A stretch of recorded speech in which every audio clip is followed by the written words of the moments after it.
Olá, trabalhadoras e trabalhadores desse nosso Brasil, espero que estejam tudo bem com vocês. No vídeo de hoje vamos falar sobre o fenômeno da uberização, os trabalhadores por aplicativo. O que a gente tem a ver com isso e o que é essa manifestação que está prevista para amanhã, dia 1º de julho. Fica nesse vídeo para a gente conversar um pouco sobre esse assunto.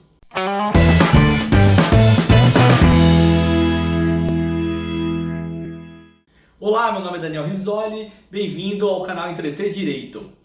O fenômeno da uberização, para a gente entender um pouco esse assunto, eu vou dividir esse vídeo em duas partes. Primeiro, eu vou trazer algumas informações e fatos sobre esse assunto e depois eu vou colocar a minha opinião pessoal em relação a isso e conversar um pouco com vocês sobre a manifestação prevista para amanhã.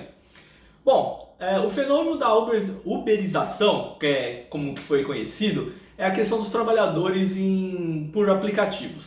Então, como é que funciona do ponto de vista do direito do trabalho? A situação é a seguinte: nós temos o que nós chamamos de relação de trabalho. Relação de trabalho é algo maior, né? E essa relação de trabalho, ela é subdividida em algumas outras relações. E o que é uma relação de trabalho? É toda relação que uma pessoa tem de prestação de serviço para uma outra pessoa ou para uma empresa. Então, relação de trabalho é um gênero. E esse gênero tem algumas espécies.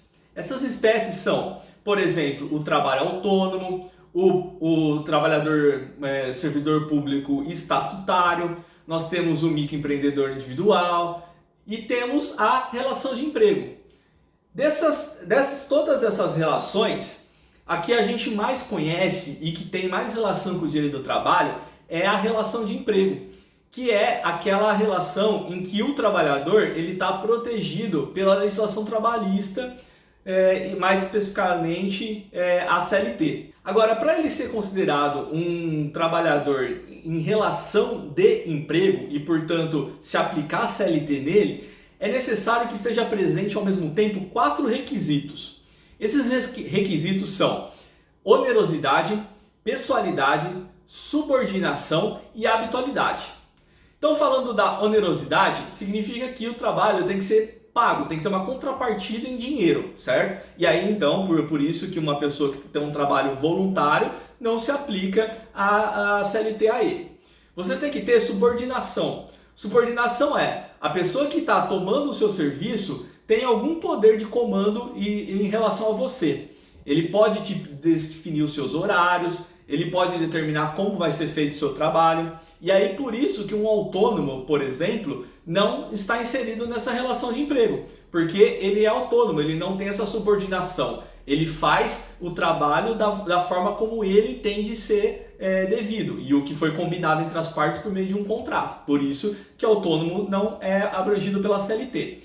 Nós temos também a pessoalidade, ou seja, é só aquela pessoa que pode prestar aquele serviço. E aí por isso que uma empresa, por exemplo, não tem essa relação de CLT quando está prestando serviço. Porque, por exemplo, eu como dono da empresa, eu posso mandar uma outra pessoa fazer aquele trabalho no meu lugar. Então, se eu sou um mestre de obras, por exemplo, uma empreiteira, não importa o pedreiro que eu mando para fazer aquele serviço, né? Não tem a pessoalidade, não exige que seja uma pessoa específica que cumpra esse trabalho.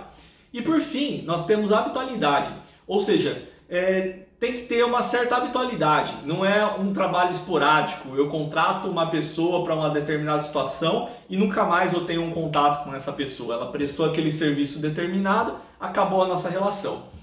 Então, existem essas 4 características que elas precisam existir ao mesmo tempo para que seja considerado uma relação de emprego e, portanto, se aplique a CLT.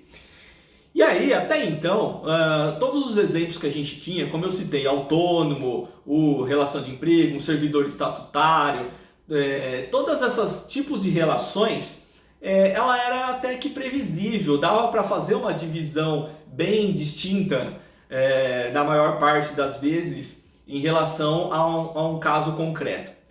Contudo, nós chegamos no século XXI, e lembrando que a CLT e esse artigo que coloca esses requisitos, ele é um pouco antigo, a CLT de 43.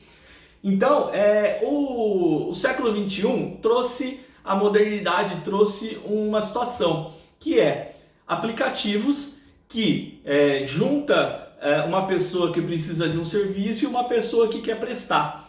Então surgiu um tipo de relação completamente diferente do que a gente conhecia até então. E aí que veio o desafio da uberização. Como enquadrar esse trabalhador em uma característica de relação de emprego para que se aplique a CLT a ele? E aí começou várias discussões, tanto na parte acadêmica como na parte da justiça do trabalho. Se a pessoa que trabalha para um aplicativo, seja iFood, Uber, enfim, se ele tem uma relação de emprego com esse aplicativo. E aí começou a analisar aquelas 4 situações.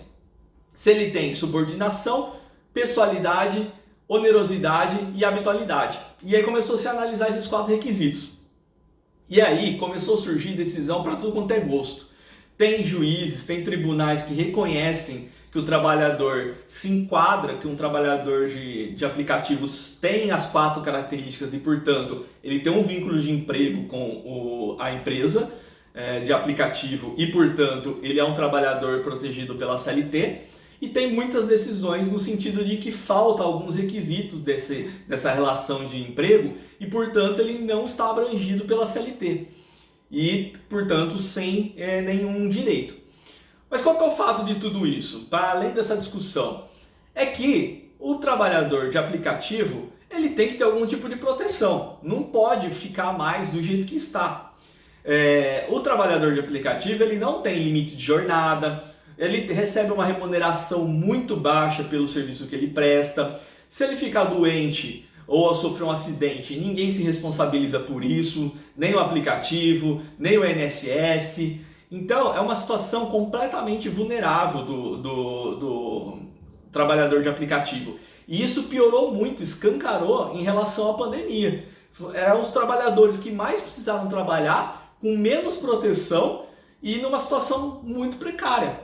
Então, surgiu a necessidade de se discutir quais são os direitos desse trabalhador. E aí entra um pouco a parte da minha opinião em relação a essa questão. Trabalhadores informais, ou seja, aqueles trabalhadores que estão totalmente desprotegidos, não faz bem para ninguém, não faz bem para ele mesmo, não faz bem para a economia, não faz bem para os empregadores. É uma situação em que é horrível e é uma situação pouco desejável para todo mundo da sociedade.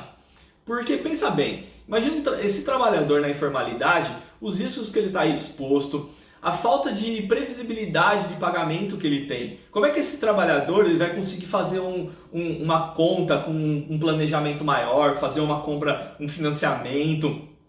Esse trabalhador ele perde seu poder de compra, ele perde o poder dele de atuar no setor econômico. Ele não vai consumir, porque o que ele recebe ali, ele não sabe o quanto que ele recebe e também há uma imprevisibilidade. Se ele ficar doente, também é um problema. Outro fator, ele também tem que estar tendo que pagar pelo seu trabalho. Então todos os EPIs aí que os trabalhadores desse aplicativo, eles tiveram que se virar, né? Se acontece um acidente com ele, a moto que ele utiliza para fazer as entregas, ele que tem que dar manutenção. Então assim, é uma situação muito de exploração do aplicativo com esse trabalhador que está totalmente desprotegido. E trabalhador desprotegido para o sistema econômico, para a legislação, é um problema. Mas aí você vai falar para mim, Daniel, mas e aí, pô, o iFood é tão bom, é tão mais barato, o Uber é tão mais barato do que o táxi, né? É uma verdade, mas assim, se a gente for nesse raciocínio, o esquema então é a escravidão, porque a escravidão não gera gastos a não ser que a manutenção de escravo. Então todo produto tem que ser mais barato se tiver um sistema de escravidão, e não é isso que a gente pensa, né? Pelo menos uma parte da sociedade, porque tem uma outra parte que se tivesse escravidão, gostaria que assim acontecesse. Mas o fato é que o custo, a gente tem que pensar não só em nós, enquanto que a minha comida japonesa, na hora que chegar em casa aqui, enquanto o meu japa, né, chegar em casa, eu vou estar pagando mais barato. Mas você está pagando mais barato a troco de um trabalhador que está sofrendo situações muito complicadas de trabalho. Então, a gente tem que pensar nessa questão do custo. E aí os aplicativos jogam para o consumidor tentar complementar a renda desse trabalhador. De que forma? Aquela famosa gorjetinha, né? Então ele está passando para o consumidor tentar complementar um pouco mais a renda da pessoa que ele explora para o trabalho. E isso é uma situação bizarra, né? E aí também entra uma questão que todo mundo está gostando de falar bastante, que é o tal livre mercado, então, né? Então assim, se o problema é custo, as empresas que absorvam esse custo de direitos a mais para as pessoas que colaboram com ela no trabalho, né? E aí, a empresa que conseguir repassar menos esse custo para o seu consumidor vai sair na frente. Então, quem é defensor aí do livre mercado tem que usar também esse raciocínio. Trabalha com melhor dignidade para essa pessoa que está colaborando com o negócio e repassa o menos possível desse custo para o consumidor, para o seu produto ser mais competitivo. Então, assim, aplicativos veio para ficar, é uma modernidade que todo mundo já se adaptou a ela, mas é importantíssimo a gente pensar nos trabalhadores que estão envolvidos nesse processo. Antes, quando a gente estava numa condição um pouco melhor, as pessoas até usavam isso mais como um complemento de renda. Mas hoje está sendo a única renda dele, então ele está tendo que submeter esse trabalho como a sua única fonte de renda, não só como uma complementação de renda. Então é necessário que tenha alguma proteção para esse trabalhador. E é por isso que eles estão lutando, porque chegou um ponto de exploração em que nem eles mesmos mais aguentam. E, portanto, foi assim que surgiu esse movimento que eles estão fazendo para amanhã, dia 1º de julho, em que eles estão pedindo a colaboração de todos para que não façam pedidos por aplicativo, não utilizem aplicativos, para fazer uma pressão a essas empresas de aplicativos a olhar com mais atenção para esses trabalhadores que estão em condições precárias.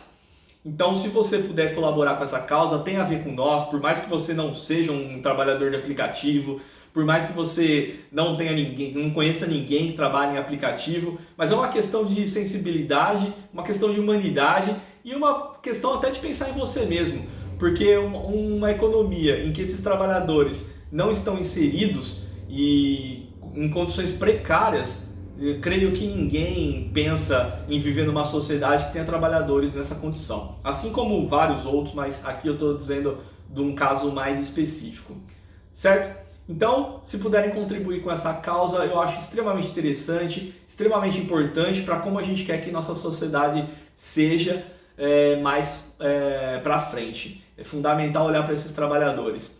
A informalidade no Brasil está sendo um grande problema e uma parte da informalidade está desaguando nesses aplicativos que estão explorando os trabalhadores de uma forma aí que já passa dos limites, e por isso essa atitude dessa manifestação, beleza?